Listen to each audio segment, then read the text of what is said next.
ছোটদের জন্য প্রোগ্রামিং এই ইউটিউব চ্যানেলে সবাইকে স্বাগতম। আজকে আমরা একটা সফটওয়্যার কিভাবে আনইনস্টল করতে হয় সেটা শিখব। আমরা এ পর্যন্ত প্রায় 3 সপ্তাহে বেশ কিছু সফটওয়্যার ডাউনলোড এবং ইনস্টল করতে শিখেছি। আমরা কিভাবে গেট ভার্সন কন্ট্রোল ডাউনলোড এবং ইনস্টল করতে হয় সেটা দেখেছি, কিভাবে ভিজুয়াল স্টুডিও কোড ডাউনলোড এবং ইনস্টল করতে হয় সেটা দেখেছি, কিভাবে আমরা পাইথন প্রোগ্রামিং এর সফটওয়্যার ডাউনলোড এবং ইনস্টল করতে হয় সেটা দেখেছি। আজকে আমি দেখাবো কিভাবে সেটা আনইনস্টল করতে হয়। কখনো কখনো আমাদের যখন কোনো সফটওয়্যার কোনো কারণে ঠিকমতো কাজ করে না, তখন আমাদের সেটা ফেলে দিতে হয়, সেটা আনইনস্টল করতে হয়, পুনরায় ডাউনলোড এবং ইনস্টল করতে হয়। যদি এই ছোট ছোট কাজগুলো জানা না থাকে, অনেক সময় আমাদের বড়দের পেছনে লেগে থাকতে হয়। বড়রা অনেক সময় সময় দিতে পারেন না, বিভিন্ন কাজে ব্যস্ত থাকেন তারা, তখন আমাদের কাজ বন্ধ থাকে। ছোটদের কাজ যেন বন্ধ না থাকে, এই জন্য আমরা যখন কোনো সফটওয়্যার ঠিক মতো কাজ করবে না, কি করব? জাস্ট আনইনস্টল করে ফেলে দিব, দেন পুনরায় ডাউনলোড করে ইনস্টল করতে হবে। তবে বন্ধুরা সবসময় মনে রাখতে হবে, আমরা যখন কোনো সফটওয়্যার আনইনস্টল করব, তখন আমাদের নিশ্চিত হতে হবে প্রথমে যে কোন সফটওয়্যারটা আমি আনইনস্টল করতে চাচ্ছি, কোন সফটওয়্যারটা আমি ফেলে দিতে চাচ্ছি এবং নতুন করে ইনস্টল করতে চাচ্ছি, সেটা আমাকে নিশ্চিত হতে হবে। কারণ একটা সফটওয়্যার, সে ফর এক্সাম্পল আমি পাইথনের সফটওয়্যার আনইনস্টল করতে চাচ্ছি, এটা করতে গিয়ে যদি আমি জাভা প্রোগ্রামিং এর সফটওয়্যার ফেলে দিই, তাহলে হতে পারে আরেকজন এই কম্পিউটারে কাজ করে, উনি যখন কাজ করতে যাবেন তখন সেটা কাজ করবে না, এতে করে তার সময় নষ্ট হবে, অনেক প্রবলেমের মধ্যে দিয়ে যেতে হবে।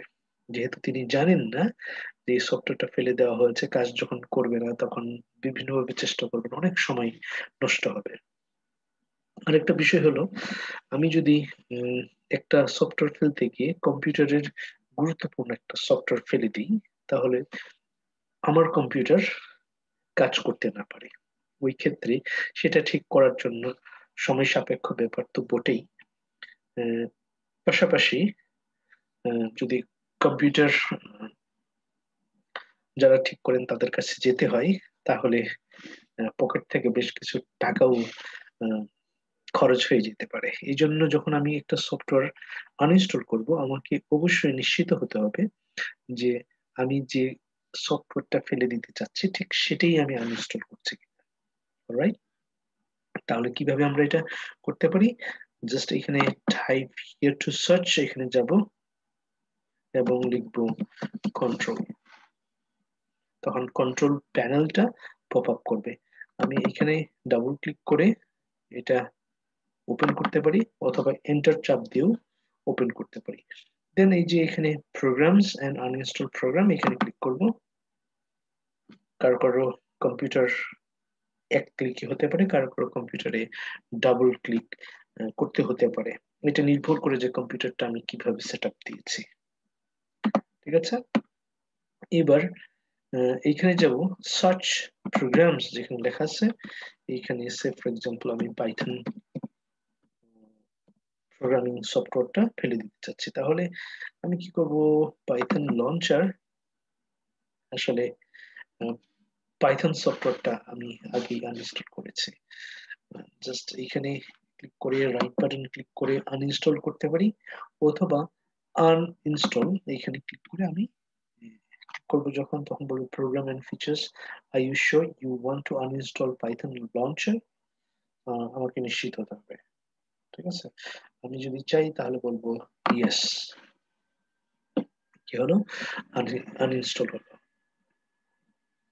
এইবার একটু সময় লাগে এটা আনইনস্টল হওয়ার জন্য, কখনো কখনো 30 সেকেন্ড 40 সেকেন্ড সময় লাগতে পারে, কোনো কোনো সফটওয়্যার 1 মিনিট লাগতে পারে, কোনো সফটওয়্যার হয়তো বা 10 থেকে 20 সেকেন্ড লাগতে পারে। ওই ক্ষেত্রে আমাদের একটা সফটওয়্যার আনইনস্টল না হওয়া পর্যন্ত আমি আরেকটা সফটওয়্যার আনইনস্টল করতে পারবো না, কিংবা ইনস্টলও করতে পারবো না। সেটা মনে রাখতে হবে। আমি যেন ব্যতিব্যস্ত না হয়ে আরেকটা সফটওয়্যার ইনস্টল বা আনইনস্টল করার চেষ্টা না করি আনটিল এটা পরিপূর্ণ আনইনস্টল না হয়। যেমন আমি যদি এখানে আবার আনইনস্টল বলি, তো বলবে programs and features, please wait until the current program is finished uninstalling or being changed. মানে হচ্ছে যে কম্পিউটার একটা প্রোগ্রাম or সফটওয়্যার আনইনস্টল করছে, ওই মুহূর্তে আমি আরেকটা প্রোগ্রাম or সফটওয়্যার আনইনস্টল করতে পারবো না, আমাকে ওয়েট করতে হবে। ঠিক আছে? এই ধরনের ছোট ছোট টিপস এন্ড ট্রিক্স আমরা এই ইউটিউব চ্যানেলে দেখবো। ইনস্টল আনইনস্টল হচ্ছে, তাহলে আমরা একটু ওয়েট করতে পারি। প্রিপেয়ারিং টু রিমুভ বলছে, ঠিক আছে, আমরা এটা এক পাশে রাখি, দেন রিমুভ হচ্ছে, আমরা দেখছি almost done. Do you want to allow this app to make changes to your device? আমি বলবো yes, কারণ আমি এটা রিমুভ করতে চাচ্ছি। তখন আমার কম্পিউটার অথবা ডিভাইসের অবশ্যই একটু পরিবর্তন হবে। আনইনস্টল হয়ে গেছে আমরা দেখলাম। তার আগে আমরা সবসময় যে জিনিস খুঁজতে চাই, আমরা এখানে আন প্লে লিস্ট এখানে ক্লিক করব। সবসময় প্লে লিস্টে ক্লিক করলে আমাদের এখানে টিপস এন্ড ট্রিক্স, এইখানে সাধারণত এই ধরনের ছোট ছোট টিপস এন্ড ট্রিক্স আমি দিয়ে থাকি। এখানে আমরা একটু মাঝে মাঝে খোঁজ খবর নিব। পাইথন প্রোগ্রামিং আমরা শুরু করেছি খুব বিগিনার্স লেভেল থেকে, একদম শুরু থেকে। ঠিক আছে? তো আমরা একটু প্র্যাকটিস করবো দেখে দেখে। দেন ডেভ এনভায়রনমেন্ট যেভাবে প্রিপেয়ার করতে হবে ইংরেজিতে, যেটা দেখবেন ডেভেলপমেন্টের পরিবেশ প্রস্তুতকরণ হলো বাংলায়, গিট এন্ড গিট হাব ইংলিশে আছে, গিট এন্ড গিট হাব বাংলায় আছে। ঠিক আছে? দেন প্রোগ্রামিং ফর জুনিয়র সমস্ত ভিডিও যেগুলো ইংরেজিতে, সেটা প্রোগ্রামিং ফর জুনিয়র্স, আর যেটা বাংলায় সেটা দেওয়া আছে ছোটদের জন্য প্রোগ্রাম। তো আমরা প্লে লিস্টে এসে এগুলো খুঁজে নিতে পারি খুব সহজে, যেন সময় নষ্ট না হয়। এই জন্য সময় খুবই মূল্যবান, সেদিকে সবসময় আমাদের মাথায় রাখতে হবে। Time and time waits for none. Okay, time and time does wait for none. সময় এবং স্রোত কারোর জন্য অপেক্ষা করে না, কাজেই সময় নষ্ট করা ঠিক হবে না। তারপরে এই চ্যানেলে যদি আমি কিছু সার্চ করতে চাই, এখানে সার্চ করেও আমি আনতে পারবো। ঠিক আছে?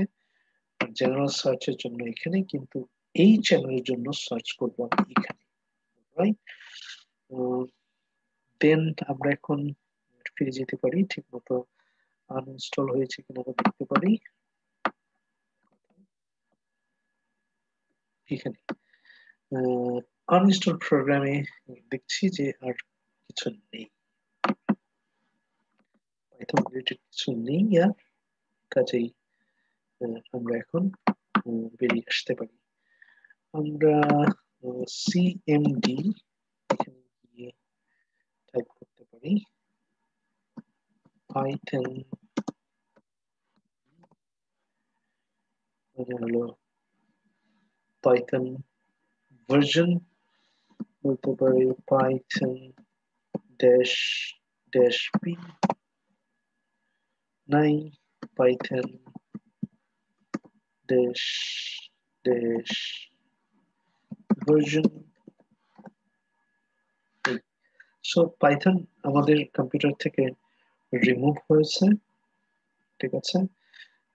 এরকম করে আমরা প্রয়োজনে আনইনস্টল করতে পারি, বা প্রয়োজনে আমরা ইনস্টল করতে পারবো। ঠিক আছে?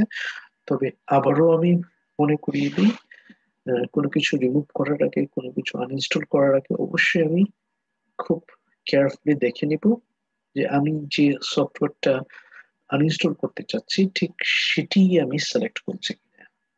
বারবার সেটা নিশ্চিত করেই আমি আনইনস্টলেশন করতে যাব। ঠিক আছে? যারা প্রথমবারের মতো এই ইউটিউব চ্যানেল দেখছো অবশ্যই সাবস্ক্রাইব করবে এবং বেল আইকনে চাপ দেবে, যেন আমি নতুন ভিডিও আপলোড করার সাথে সাথে তোমরা একটা নোটিফিকেশন পেয়ে যেতে পারো। সাথে থাকার জন্য ধন্যবাদ।